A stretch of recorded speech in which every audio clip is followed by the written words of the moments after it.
प्रश्नोत्तरी। गुरुवर नमोस्तु। द्रव्यलिंगी महाराज और भावलिंगी महाराज की चर्या में क्या अंतर होता है? बाह्य चर्या में दोनों में कोई अंतर नहीं होता। 28 मूल गुण दोनों को पालन करना अनिवार्य है। कुछ लोगों की ये भ्रामक धारणा है कि जो 28 मूल गुण का पालन नहीं करते शिथिलाचारी हैं, उनको द्रव्यलिंगी मान लिया जाए। नहीं, द्रव्यलिंगी 28 मूल गुणों को बराबर पालन करता है। मात्र भावलिंगी जो है द्रव्यलिंग के साथ साथ में उसका परिणाम मोक्ष जाने के लिए होता है, उसका परिणाम कर्मों की निर्जरा के लिए होता है, और द्रव्यलिंगी का भाव सांसारिक वैभव के लिए होता है। पूज्यवर कुंदकुंद भगवान ने द्रव्यलिंगी की परिभाषा बनाते हुए लिखा, सद्दहदि पत्तहदि रोचेदि पुणो फासेदि धम्मम भोग निमित्तम नातु कम्मक निमित्तम। श्रद्धान करता है, प्रतीति करता है, रुचि करता है, चारित्र का पालन करता है, लेकिन संसार के भोगों के लिए करता है, कर्मों की निर्जरा के लिए नहीं। इसलिए दोनों की बाह्यचर्या में कोई भी अंतर नहीं है, मात्र अंतर उसके अभिप्राय में है, अंतरंग में है। गुरुवर नमोस्तु। शिथिलाचारी साधु दिगंबर जैन आचार्यों से कैसे भिन्न होते हैं? तुमसे अच्छे का अर्थ है ही नहीं, किसकी तुलना कर रहे हो? ग्रस्त है तो तुम रात में खाते हो तो साधु 2 बार खाने लग जाए तो कह देना हमसे तो अच्छे। तुलना किसके कर रहे हो आप? ग्रस्त से मुनि की तुलना कर रहे हो। मुनि मुनि की तुलना करो, एक क्लास से दूसरे क्लास की तुलना नहीं कर सकते। एक क्लास वाला व्यक्ति अपनी क्लास में पास हो गया, दूसरा आगे की क्लास में फेल हो गया, तो पास वाला कहता हमसे तो अच्छे हैं, कम से कम एक क्लास आगे तो है। हम तो तीसरी में है, वो तो चौथी में। अरे भाई, वो चौथी में फेल हुआ है। आप तीसरी का क्लास वाला ये कहे कि भाई फेल भली हो गए हो, लेकिन हमसे 2 क्लास आगे है, हमसे तो अच्छे आगे तो हैं। भाई उस क्लास से कोई लेना देना ही नहीं। ग्रस्त यदि ऐसा करेगा हमसे तो अच्छे हैं, तो जैन धर्म इसे स्वीकार नहीं करता। पर तो ना जाने कितने लोग तुमसे अच्छे हैं। तुमसे अच्छे तो पशु हैं। फिर कई पशु रात में नहीं खाते। कितने पशु रात में नहीं खाते? बोलो, कितने पशु नहीं खाते? चिड़िया, कबूतर, कितने जानवर हैं रात में नहीं खाते। तुमसे तो अच्छे हैं। और भी कार्यों में देख लीजिए, बहुत सारे कार्य हैं। हाँ, तो इसलिए आप लोगों की तुलना बिल्कुल गलत है। यदि आप ऐसा मानते हैं कि साधु मेरे से अच्छे हैं, तुम्हारी तुलना करना तुम्हारा पतन है, साधु का पतन है और धर्म का नाश है। साधु को कभी ग्रस्तों से तुलना नहीं करना। साधु साधु होना चाहिए। साधु यदि शिथिलाचार है, अय्यास है, एसी लिए है, एसी में बैठ रहा है, एसी गाड़ियों में बैठते हैं, सामायिक करते हैं, सोते हैं, उठते बैठते हैं, ऐसे साधुओं को मानने वाले नियम से साधु तो कहाँ जाएगा वो भगवान जाने, लेकिन ऐसों को मानने वाले की दुर्गति निश्चित है। पूज्यवर नेमी चंद महाराज ने श्री त्रिलोक सार जी ग्रंथ में लिखा, जो शिथिलाचारी साधुओं को मानते हैं ये कह करके कि अच्छे हैं, मानते हैं, ये कुभोग भूमि में जाते हैं। और कुभोग भूमि कैसे होते मालूम? एक कान 3 फुट का और एक कान चूहे के बराबर। एक हाथ इतना बड़ा कि वहां तक चला जाए, एक हाथ यहीं छूट गया। सिर मुख रहेगा पशु का, शेर का, सूकर का, कुत्ते का, बिल्ली का, और शरीर रहेगा मनुष्य का। और खाने को माटी मिलती है, माटी। कल्पवृक्ष नहीं है, मिट्टी खाते हैं वहां के लोग। ये परिणाम किससे मिला? बोले शिथिलाचारी साधुओं को, अपात्र कुपात्र को तुमने आहार दान दिया था, नमस्कार किया था, उनकी पूजा अर्चना की थी। इसलिए ऐसे भक्त लोग कुभोग भूमि में पड़ते हैं। पूज्यवर कुंदकुंद स्वामी ने स्पष्ट अष्टपावड़ के अंदर मना किया कि वह साधु की स्थिति जो बनती है, उस समय तुम कितनी हद हो गई। अरे कोई कुचित कजाचित चारित्र मोहिनी कर्म के उदय से दोष लगे तो बात अलग है, तुमने तो मार्ग को ही दूषित कर दिया। एक गिर जाना अलग चीज है, एक कीचड़ में स्लिप हो गया अलग चीज है, उसने तो कीचड़ को ही निवास बना लिया। तो चारित्र मोहिनी कर्म का अर्थ ये नहीं है कि तुम एसी लेने लग जाओ, गाड़ियों में बैठने लग जाओ, दुनिया भर के और ऐसो आराम करने लग जाओ। शादियों का अय्यासी का अर्थ है नहीं है, ये चारित्र मोहिनी का अर्थ नहीं है कि हम चांदी के सोने के सिंहासन पर बैठने लग जाए। हमारे शास्त्र में स्पष्ट उल्लेख आया, बारी शरण महाराज के संबंध में आता है। उनके मित्र पुष्पडाल को स्थितिकरण करने के लिए जब वो घर में जाने लगे, क्योंकि उसका मन घर में था, तो बारी शरण ने कहा चलो मैं तुम्हें अपना घर दिखाता हूं, जिस घर में मैं पहले रहता था। महारानी चेलना घबरा गई। मुझे विश्वास है कि मेरा बेटा भ्रष्ट नहीं हो सकता। सब लोग कह रहे वो तो आ गया, सामने आ रहा है, घर में आ रहा है। बोले नहीं, एक अंतिम परीक्षा लेती हूं। उसने एक सोने चांदी रत्नों का सिंहासन, जो तुम्हारा राज सिंहासन होता ना, वो सोने चांदी का जड़ा हुआ सिंहासन बिछा दिया। बेटा आ रहा था, और एक और सूखी लकड़ी का सिंहासन बिछा दिया। माँ देखना चाहती थी, यदि बेटा सीधा उस सिंहासन पर बैठ गया सोने चांदी का, समझ लूंगा कि ये भ्रष्ट हो गया, और यदि लकड़ी के सिंहासन पर चौकी पर बैठा, समझ लूंगा कि बेटा कोई रहस्य लेके आया है। वो तो परम पूजनीय भावलिंगी संत थे। वो तो एक पुष्पडाल के मित्र को स्थितिकरण करने के लिए, तू कानी स्थिति में, स्त्री में तेरा मोह अटका है। एक कानी स्थिति थी, स्त्री थी उसकी, उसमें उसका मोह अटका था। उसने कहा देख ले भाई, मैं यहाँ का राजकुमार था, राजा था, ये 32 रानियां हैं, अप्सराओं जैसी सुंदर, इनमें भी मुझे सुख नजर नहीं आया। तो पुष्पडाल कहता है आप इन सबको छोड़ के चले गए? बोले हाँ मित्र, तुम कहाँ भटक रहे हो? उसको देखकर पुष्पडाल को ऐसा वैराग्य हुआ, उसने कहा चलो गुरुदेव, बस चलो, अब मैं तपस्या करूंगा। अब उनका भाव तो एक जीव को संभालना था, और उसने क्या कर दिया, और वो आकर के लकड़ी के पाटे पे आके बैठ गए। उसी समय महारानी चेलना हर्ष से भर गई कि मेरा बेटा भ्रष्ट नहीं हुआ। इस कहानी से हमें ये शिक्षा मिलती है कि सच्चा दिगंबर साधु काठ के पाटे के अलावा सोने चांदी के सिंहासनों पर नहीं बैठता। लेकिन फिर भी चल रहा है, आप अंधे हो गए। अरे मुनि सुधरे या नहीं सुधरे, श्रावक ध्यान रखना, मैं सदा कहता हूं, मुनि हीरा है तो श्रावक जौहरी है। मुनि हीरा है तो श्रावक जौहरी है। तुम जौहरी हो, तुम्हें हीरे की पहचान होना चाहिए, पत्थर और हीरे की पहचान होना चाहिए। और तुम जौहरी, जौहरी की उपमा हमारे शास्त्रों में दी ग्रस्त को। देव शास्त्र गुरु को, श्रावक को पहचानना है कि उसका गुरु कैसा है। आज सुबह मैंने कहा था ना, गुरु को पहचानो, गुरु कीजिए जान के, पानी पीजिए छान के। गुरुवर नमोस्तु। सूतक पातक का धार्मिक महत्व क्या है?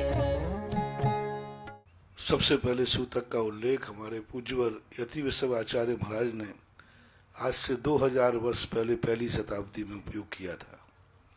श्री त्रिलोय परिणति ग्रंथ राज में स्पष्ट सूतक शब्द का उपयोग किया है, और सूतक शब्द की व्याख्या उन्होंने इतना ही कह के छोड़ दी कि इस व्यवस्था को मरण का अलग, जन्म का अलग, वहाँ की जो सामाजिक व्यवस्थाएं हैं उनके अनुसार से स्वीकार करना, लेकिन सूतक को मानना।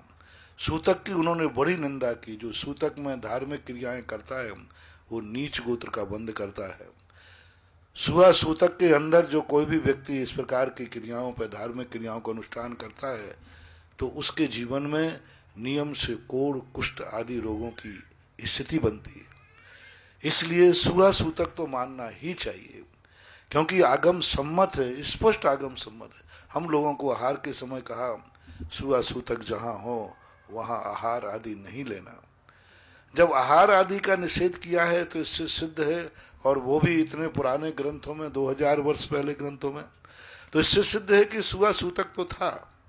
लेकिन उसकी जो विधि की बात जहाँ तक आई कि जो आज विधि इस प्रकार की कैसे स्वीकार किया जाए कि 10 पीढ़ी या 7 पीढ़ी, तो जब से इसका विवाद शुरू हुआ तब से जिन जिन लोगों ने इसके संबंध में चर्चाएं की उन्होंने पीढ़ियों से इसको बांधा। यदि तुम किसी प्रकार से परिचित नहीं हो, तुम जानते नहीं हो, तो फिर सुआ सूतक का सवाल ही नहीं। सुआ सूतक वहाँ लगता है जब उनको आप तुम खुद कहते हो ये मेरे कुटुंबी हैं। आप मेरे कुटुंबी कहना छोड़ दीजिए, आप दोनों बैठकर निर्णय कर लीजिए मैं तुम्हारा कुटुंबी नहीं, मैं तुम्हारा कुटुंबी नहीं, खत्म हो गया सूतक। जैसे आपके यहाँ कोई गोद में कोई बच्चा होता है, दूसरे के यहाँ चला जाता है, फिर उसको तुम्हारे घर का सूतक नहीं लगता।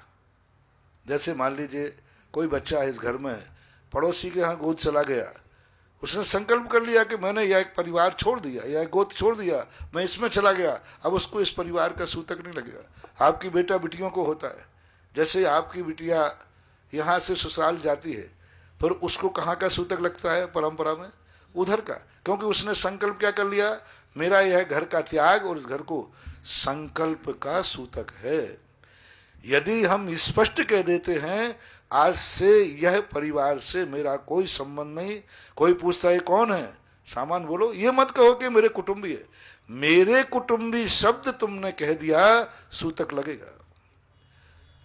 और इसको रूढ़ी ही ना माना जाए। ये धार्मिक दृष्टि से, मनोवैज्ञानिक दृष्टि से बहुत बड़ा सम्यक दर्शन का प्रतीक है सूतक, जो इस बात का संकेत दिया जाता है जब कोई व्यक्ति आपके यहाँ नीति विरुद्ध या विपरीत कार्य में कोई कार्य कर लेता है तो उसे आप सस्पेंड कर देते, ओपीओ कर देते कि इतने दिन के लिए आपने हमारे इस मार्ग की परंपरा की अवहेलना की है, इस लक्ष्य की अवहेलना की है, इसलिए आपको इतने दिन के लिए सस्पेंड किया जाता है, इतने दिन के लॉ एंड हाजिर किया जाता है, अब आप किसी कार्य में नहीं जाएंगे। दी सेम यही जैन दर्शन की सम्यक दर्शन की विशेषता है कि सम्यक दर्शन का अर्थ था कि तुम किसी प्रकार के संसार नहीं बढ़ाओगे। सम्यक दर्शन में क्या था, हम किसी प्रकार का संसार नहीं बढ़ाएंगे, लेकिन आपने संसार बढ़ा लिया, बेटे को जन्म दे दिया।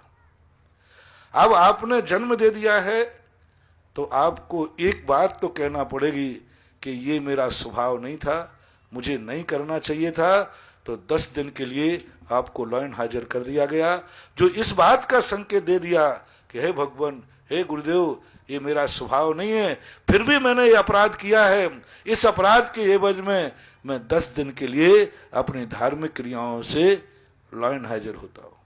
मरण के समय तुमने कहा मेरा व्यक्ति मर गया, कौन मर गया?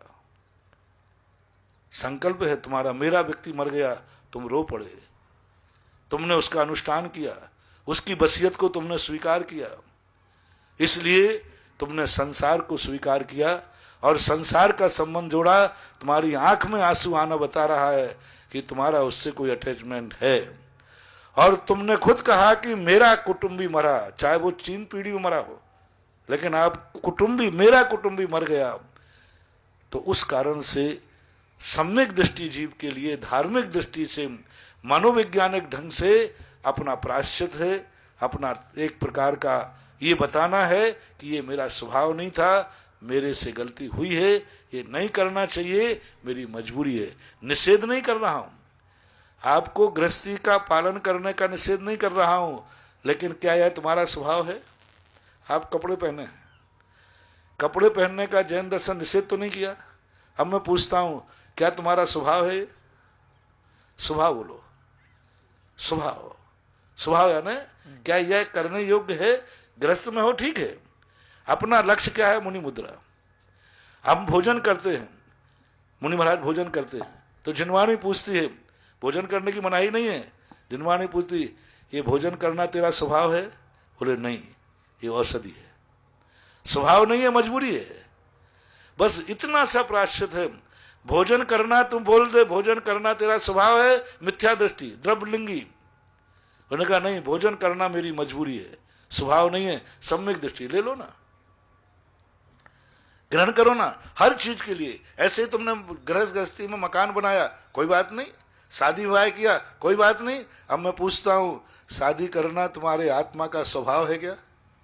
नहीं है, बस इतने के ना करिए आप, कोई बाधा नहीं है, बस स्वभाव बोल दीजिए मेरा स्वभाव नहीं है। उसी का तो प्रतिक्रमण है, उसी के तो संलेखना के समय कहा जाता है, हे भगवान मैंने घर गृहस्थी के आरंभ परिग्रह जो किए हो तस्मिच्छामि दुक्कड़म। जब गलत ही नहीं था तो तस्मिच्छामि दुक्कड़म क्यों बोला? तुमने कोई गलत किया ही नहीं, परिवार है, सब कुछ किया। हमें खुद बोलना पड़ता है आहार के बाद, हे भगवान मैं आहार के लिए गया तस्मिच्छामि दुक्कड़म। अरे काहे के लिए गया? आहार तो हमने आहार ही तो लिया, कोई पाप थोड़ी किया, लेकिन मेरा स्वभाव नहीं है। तो वो जो सूतक पातक है एक सम्यक दृष्टि की पहचान है। एक उसके परिणामों का अपना ये बताना है कि मैं इस संसार को अपना स्वभाव नहीं मानता हूं, लेकिन फिर भी मेरा सांसारिक संबंध है, इसके लिए मैं 10 दिन के लिए अपने जो कर्तव्य हैं उन कर्तव्यों से मैं लायन हाजिर किया जाता हूं। और ये एक प्रकार का प्रायश्चित है। प्रायश्चित वही दिया जाता है, प्रायश्चित तुम कहो कि महाराज जी इसमें तो और भगवान की भक्ति कराना चाहिए, नहीं, प्रायश्चित ये भी कह दिया जाता है, गुरु कहता है तुम्हें यही दंड दिया जाता है कि तुम 2 दिन मेरी भक्ति करने नहीं आओगे, तुम मुझे नमोस्तु करने नहीं आओगे 2 दिन तो मेरा दर्शन नहीं करोगे। ये भी प्रायश्चित होता है। ये कितना बड़ा प्रायश्चित है, बहुत बड़ा प्रायश्चित है कि 2 दिन के लिए कह दिया तुम सबके साथ भक्ति नहीं करोगे, चलो यहाँ से उठो। आचार्य भक्ति हो रही, मान लो गुरु भक्ति, और किसी 2 दिन तक तुम आचार्य भक्ति में नहीं आओगे, कितना बड़ा प्रायश्चित है। तो इसी प्रकार से ये जो तुम्हारे लिए प्रायश्चित आदि है, ये सूतक की परंपरा बहुत मनोवैज्ञानिक है और धार्मिक भी है। रूढ़िगत में बस ये है कि जो जहाँ की समाज की व्यवस्थाएं होती हैं उनमें थोड़ा हेर फेर आप कर सकते हो, और बाकी मैंने कह दिया ना, संकल्प कर लीजिए बस। जैसे हम लोगों ने संकल्प कर लिए कि मैंने घर का त्याग कर दिया, अब घर का सूतक हम लोगों को नहीं लगता, शरीर तो वही है ना, खून भी वही है, हड्डी मांस भी वही है, मात्र इतना संकल्प किया कि आज से मेरे घर का त्याग। तो यदि ऐसा सूतक तुम मानते हो चाहिए तो आप पीढ़ी पीढ़ी दर का त्याग कर दीजिए। आज से तुम मेरे कुटुंबी नहीं, मैं तुम्हारा कुटुंबी नहीं, हम कोई को एक दूसरे को कुटुंबी नहीं बोलेंगे, बस खत्म हो गया। तुम मुझे पिता मत बोलना, मैं तुम्हें बेटा नहीं बोलूंगा। जैसे गोद में जैसे ही चला गया तो उसने लिख के क्या दे दिया, आज से मैं इनका बेटा नहीं, ये मेरे पिता नहीं, मैं जहां गोद में जा रहा हूं। फिर बल्दियत में वो क्या लिखेगा, गोद में जो गया पिता का फॉर्म आएगा तो पिता के फॉर्म पर वो जन्म देने वाले पिता का लिखेगा कि जिसके यहाँ गोद गया उसका लिखेगा, जिसके यहाँ गोद गया उसका लिख देगा, उसी का सूतक। ये इसका अर्थ समझना।